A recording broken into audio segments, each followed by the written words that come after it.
Firman Tuhan dari 2 Samuel 22 ayat 1 sampai 51, saya bacakan sampai ayat 25. Daud mengatakan perkataan nyanyian ini kepada Tuhan pada waktu Tuhan telah melepaskan dia dari cengkraman semua musuhnya dan dari cengkraman Saul.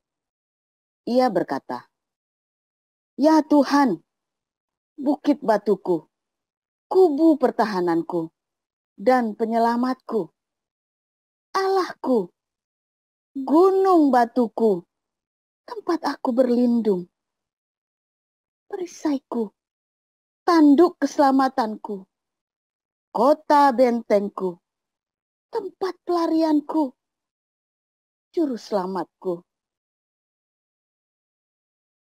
Engkau menyelamatkan aku dari kekerasan.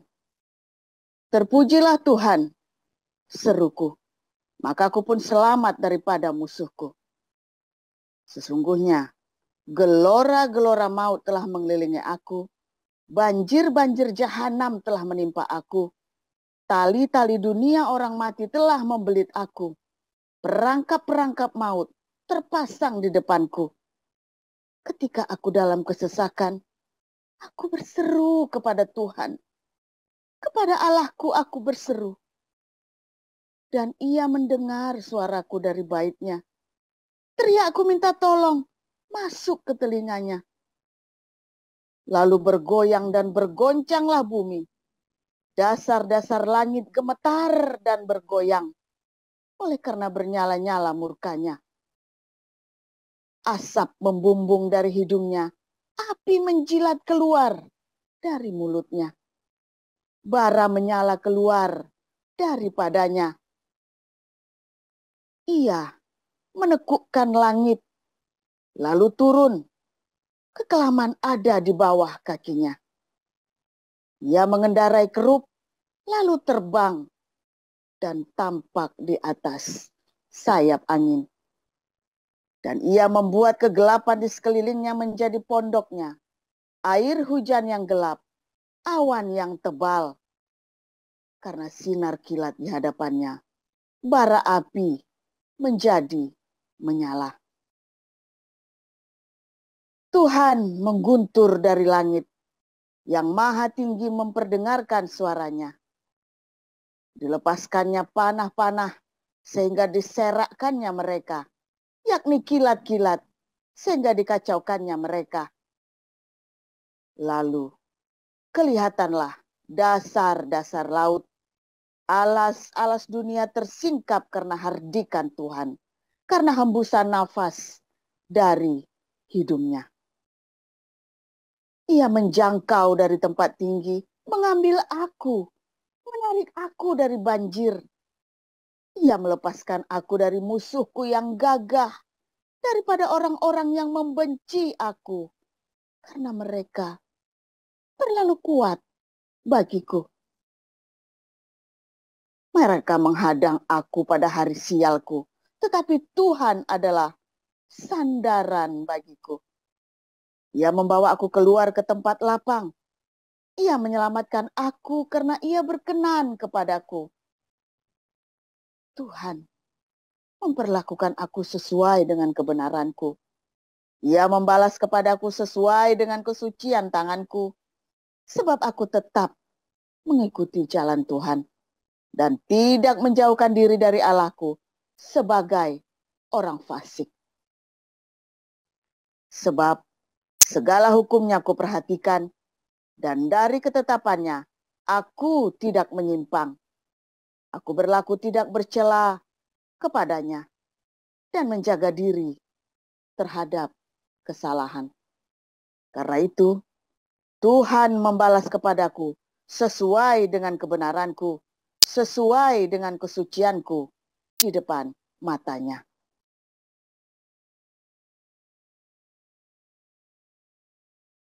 Terhadap orang yang setia, engkau berlaku setia. Terhadap orang yang tidak bercela, engkau tidak bercela.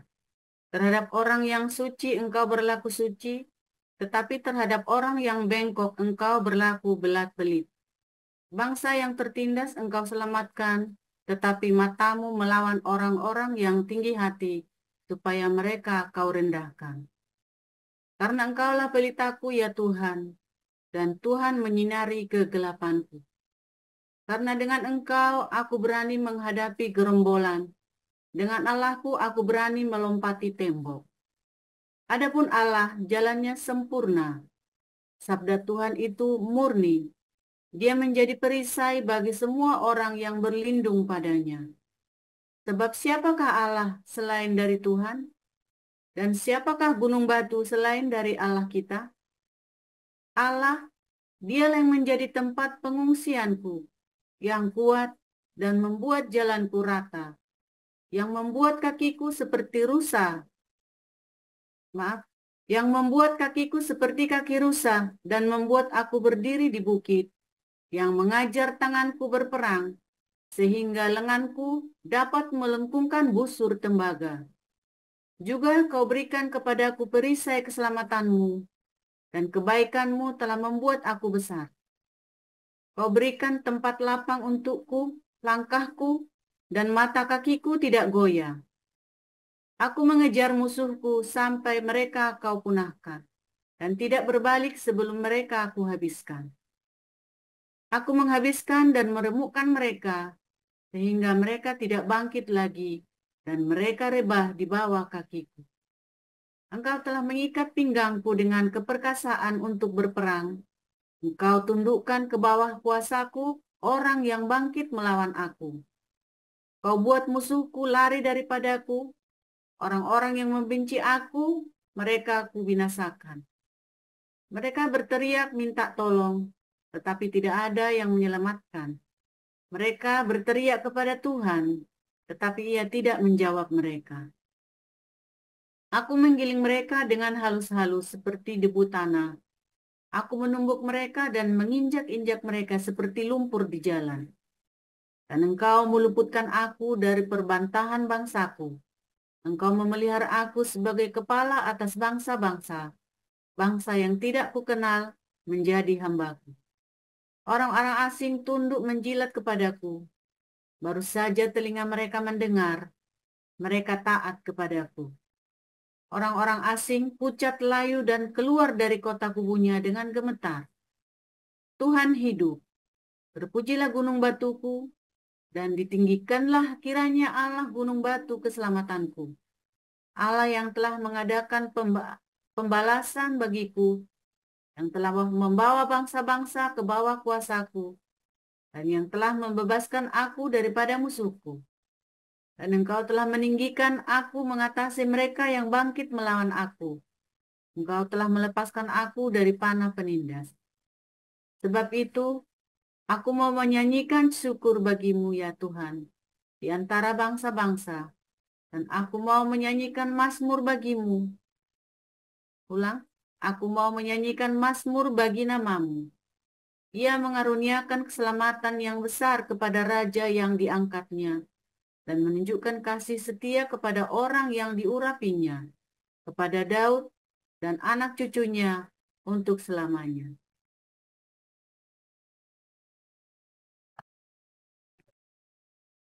Ya, Pak Mudi dipersilakan.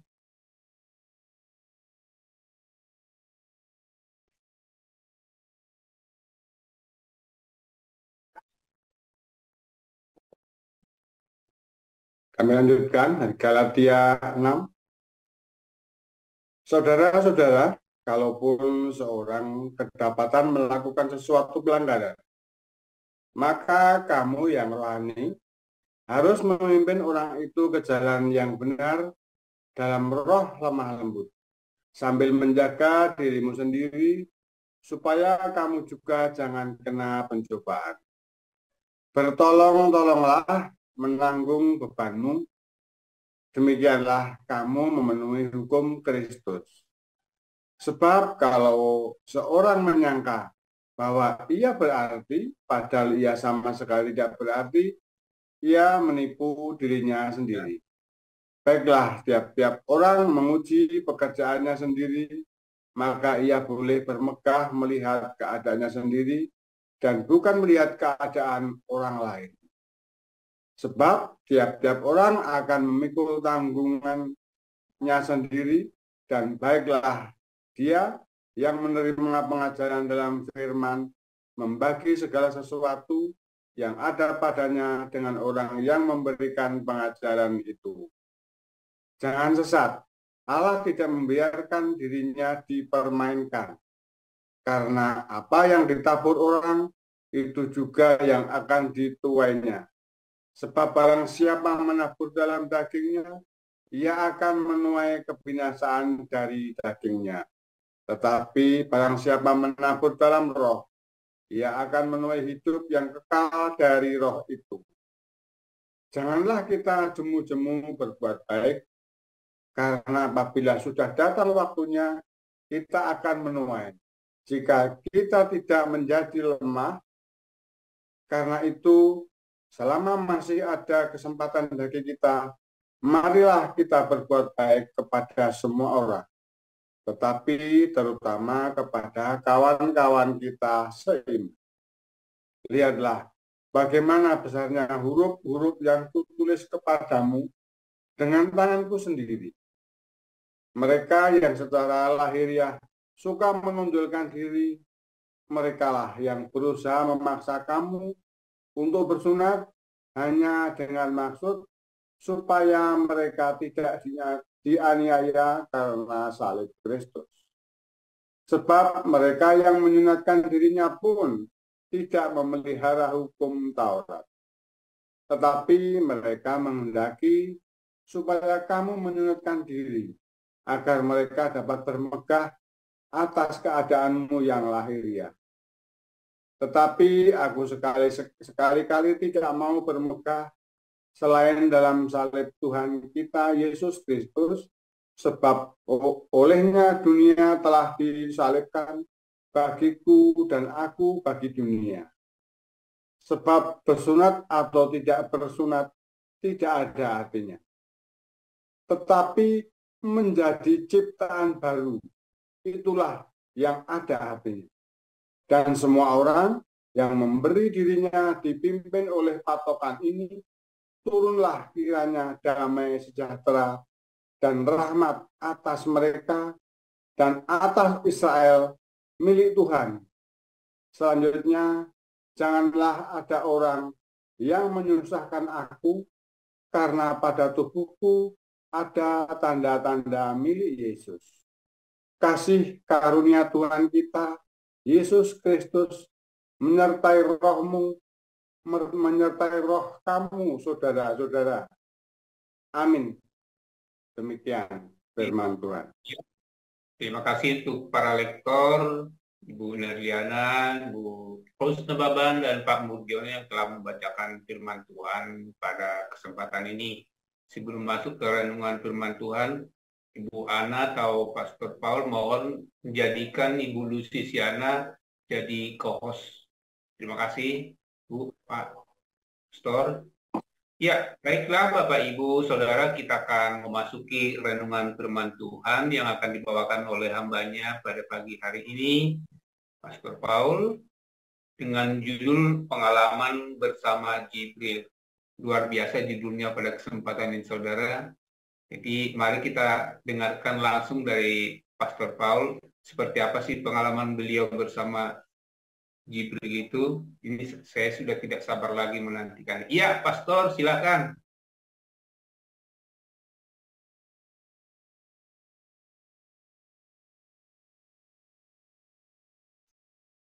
Haleluya, firman Tuhan selalu baru setiap hari ketika kita menantikan Tuhan dengan penuh cinta, dengan pengharapan yang teguh, dengan konsisten ya.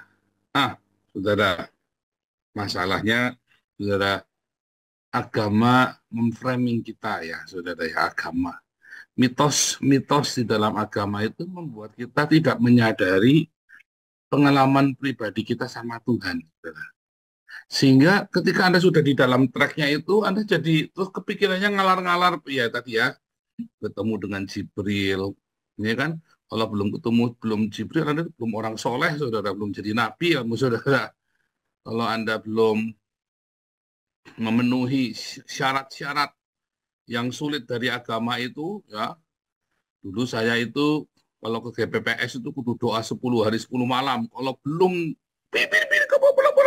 terus dikasih tali putih, wah, belum sip itu saudara. Itu bikin saya down saudara ya.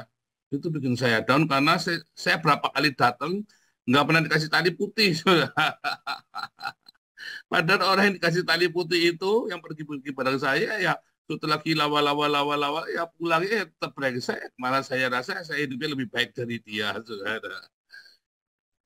Itu ya tanda-tanda yang diberikan oleh agama, framing-framing yang diberikan oleh agama itu ya membuat banyak orang di dalam kehidupan sehari-hari menjadi putus asa, saudara, dengan apa yang namanya pengalaman bersama Tuhan. Coba Anda kalau ditanya sekarang, apa Anda punya pengalaman bersama Tuhan, akan bingung.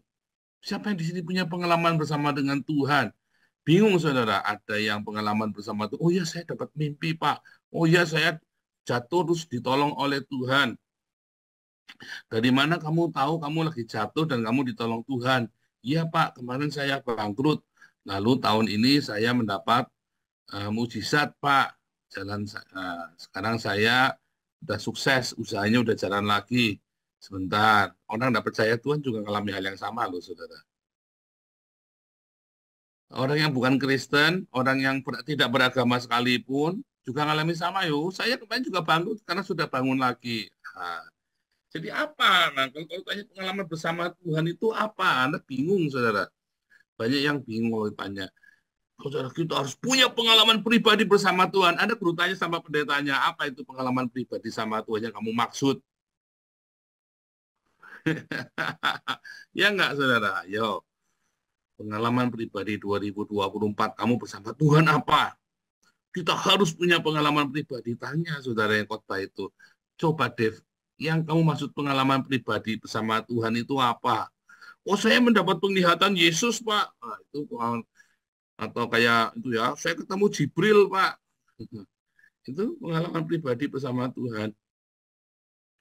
Pak, saya kemarin nggak bisa jalan, Pak, lumpuh, Pak. Hari ini saya didoain, sekarang saya sembuh. Apakah itu pengalaman pribadi bersama Tuhan? Disembuhkan dari sakit, apakah pengalaman pribadi? Kalau gitu, kalau kamu pergi disembuhkan oleh dokter, apa kalau kamu sembuhnya karena dokter, kayak Pak Iman disembuhkan karena dokter ini, saudara. Apakah itu bukan pengalaman pribadi dengan Tuhan? Ya, Tuhan sembuhkan, iya. Tapi apakah itu kan melalui dokter kan? Tetap ke rumah sakit kan? Maunya kan Anda lagi di rumah saja. Banyak orang kan kalau kena kanker payudara kan gampang kan, potong payudaranya, sembuh dia. 90% kalau belum terlambat sembuh, saudara. 90%. Kebanyakan nggak maunya dijalanin saja, minta mujizat dari Tuhan, dan akhirnya mati, saudara ya. Saya ingin pengalaman pribadi bersama dengan Tuhan. Nah itu, saudara. Jadi pengalaman bersama Tuhan itu apakah kudu ketemu Jibril dulu, saudara, yang malaikat yang klepek-klepek gitu, saudara ya. Ini kapan-kapan saya datang ke rumahnya Pak Muji, saya ini pakai ini ya pakai sayap buatan, terus nanti saya tinggalin bulu ini ya, bulunya burung merpati apa bulunya burung gagak di rumahnya Pak Mursi, biar kelihatan. Malam-malam saya datang, Pak Mursi sirap matanya kan, dikira Nabi 26 bersama dengan malaikat Jibril datang, lalu saya ninggalin satu bulu itu ya, satu batang bulunya gagak apa bulunya apa merpati apa bulunya emprit, pokoknya tak tinggalin. Saya tiap malam itu di rumah saya selalu di kamar saya selalu ada bulu, saudara, bulunya burung, saudara. Ini tiap malam ada malaikat datang. Setiap malam saya ya mau bersihkan kasur itu kan mesti selemeknya ditarik itu kan, karena kalau kasur sini kan selemeknya kan kayak apa kayak kolor gitu kan, ditarik. Setiap kali saya lihat itu selalu ada bulunya burung, saudara.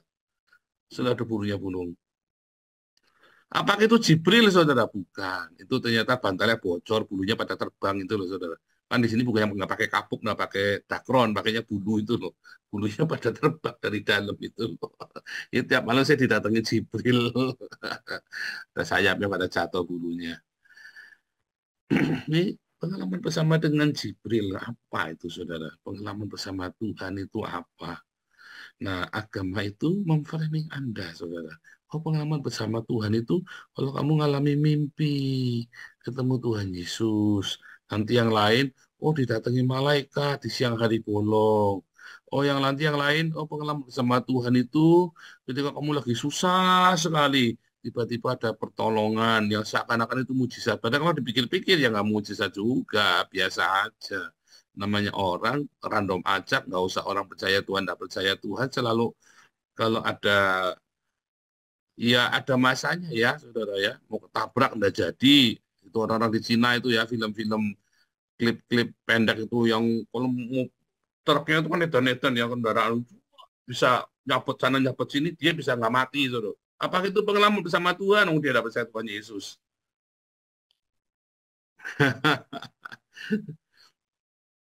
Saudara, kita harus belajar saudara ya.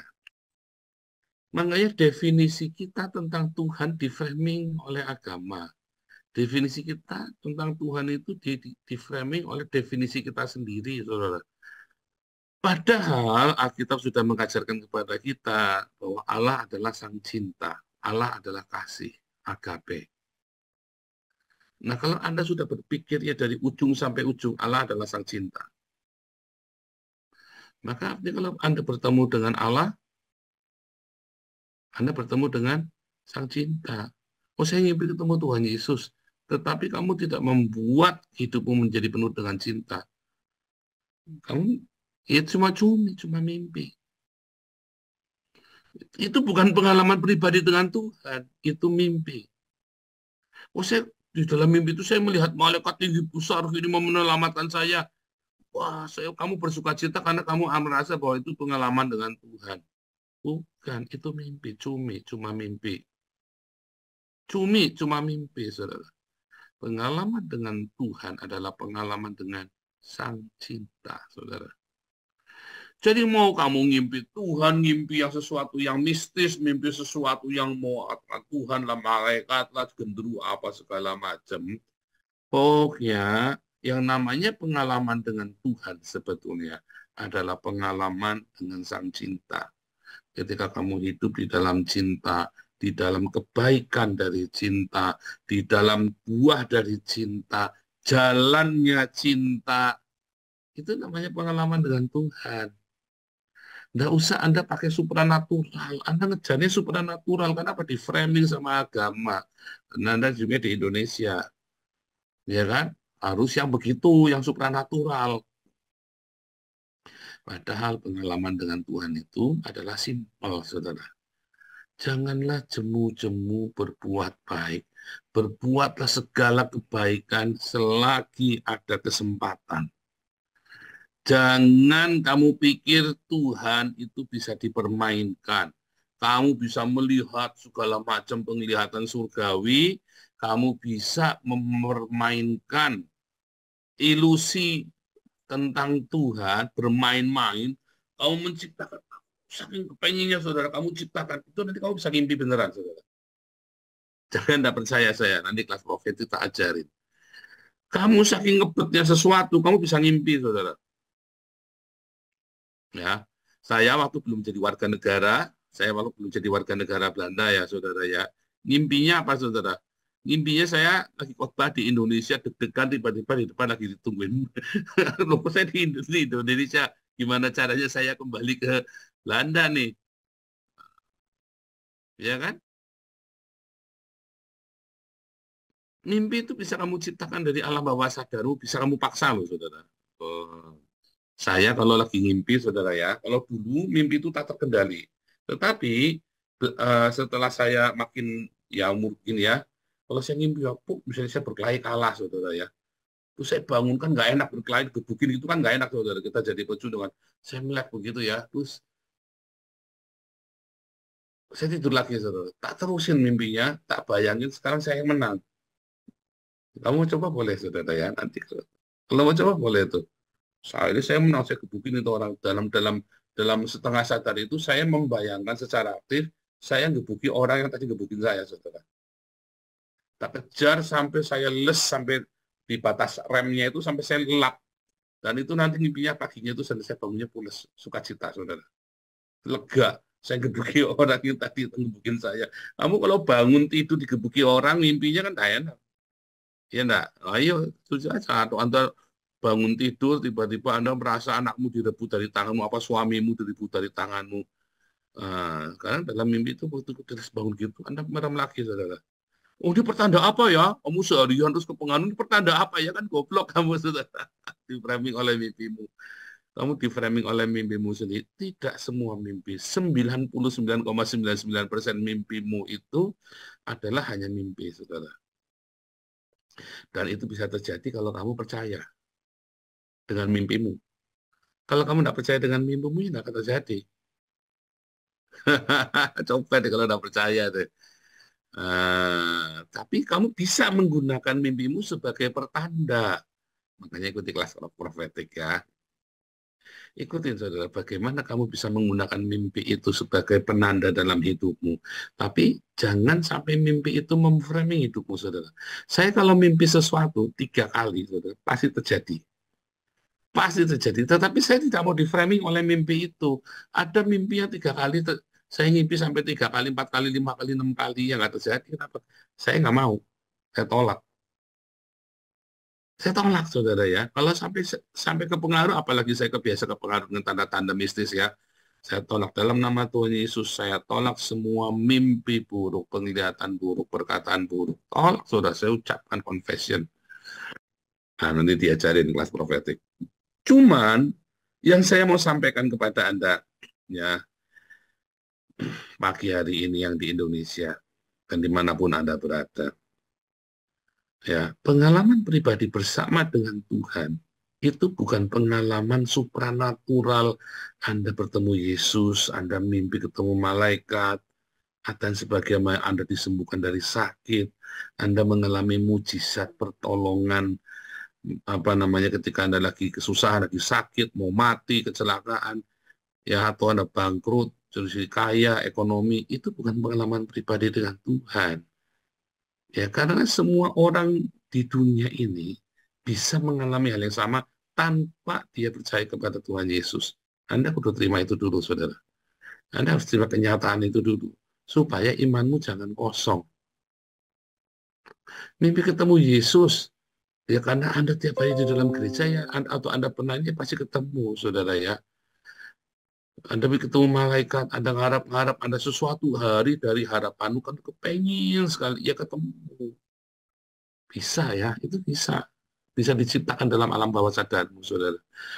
10 tahun ini enggak tiba-tiba. Saya waktu kecil nggak pernah ngimpi-ngimpi perkara rohani itu, nggak pernah, saudara.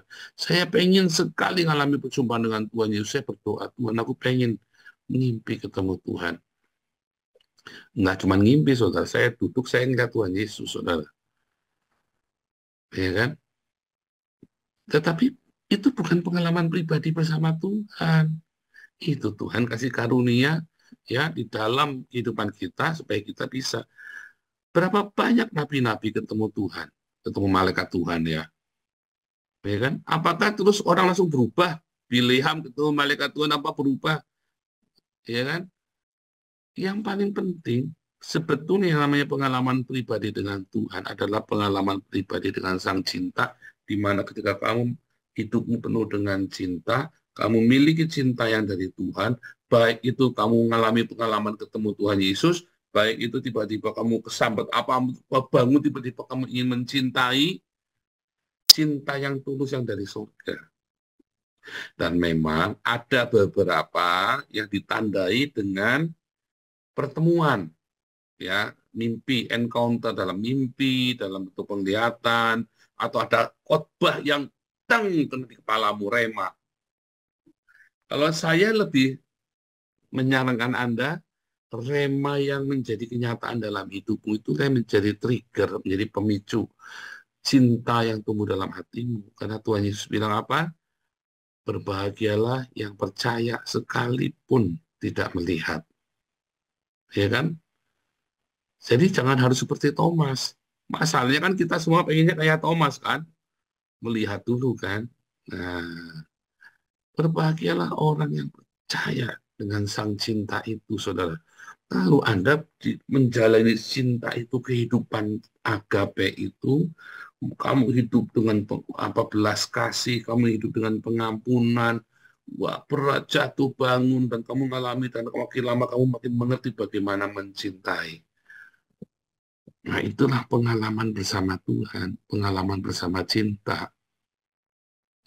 Yang lain-lain itu hanya aksesoris. Jadi penglihatanmu malaikat, penglihatanmu Tuhan Yesus, penglihatan apa segala macam, itu tuh hanya aksesoris. Mimpi, nubuatan, itu jangan kamu anggap pengalaman dengan Tuhan. Ya, itu bukan pengalaman dengan Tuhan, karena pengalaman dengan Tuhan akan membawa kamu semakin intim.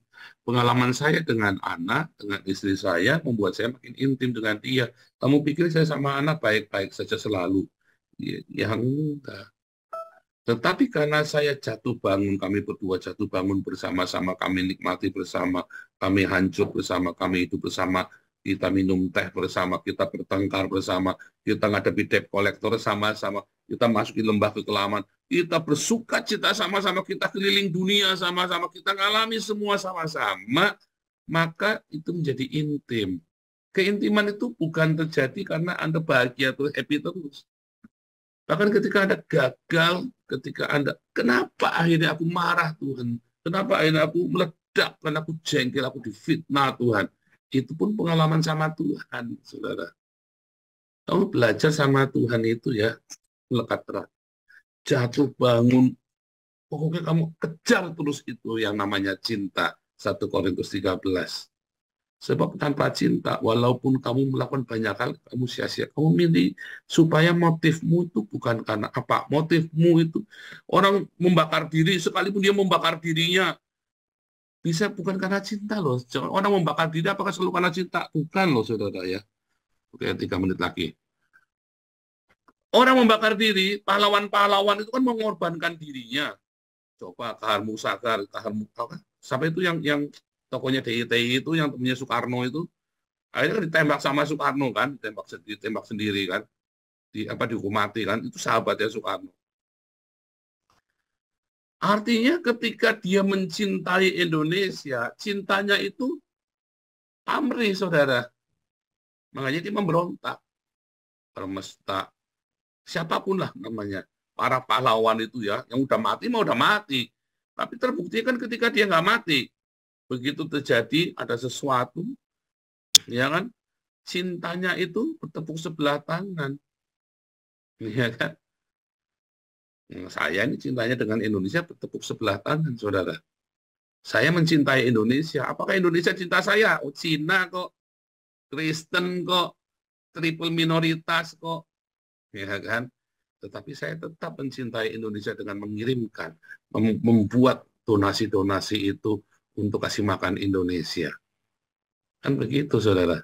Itu cinta. Sekalipun kita dikecewakan, kita marah, kita pernah pahit, kita pernah gagal, bangun lagi, cintai lagi. Saya pernah tinggalkan, saya marah, tapi kemudian saya kembali lagi. Akhirnya saya punya keintiman bersama dengan sang cinta, keintiman bersama dengan Tuhan.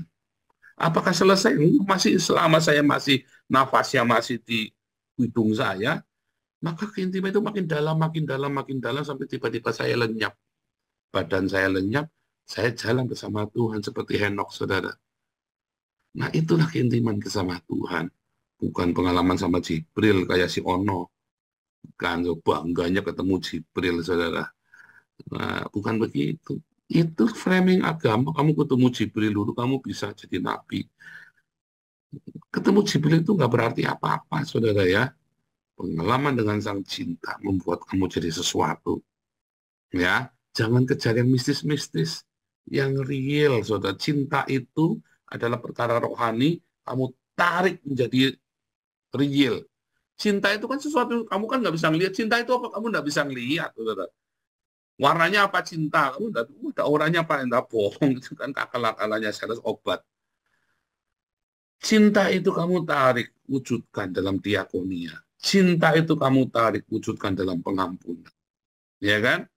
Dalam kesabaran, ya, dalam sukacitamu, dalam kebaikanmu kepada semua orang, bahkan kepada musuh-musuh kita. Kamu tadi, kamu nyat, kamu bikin itu real. Ya, Tuhan Yesus memberkati.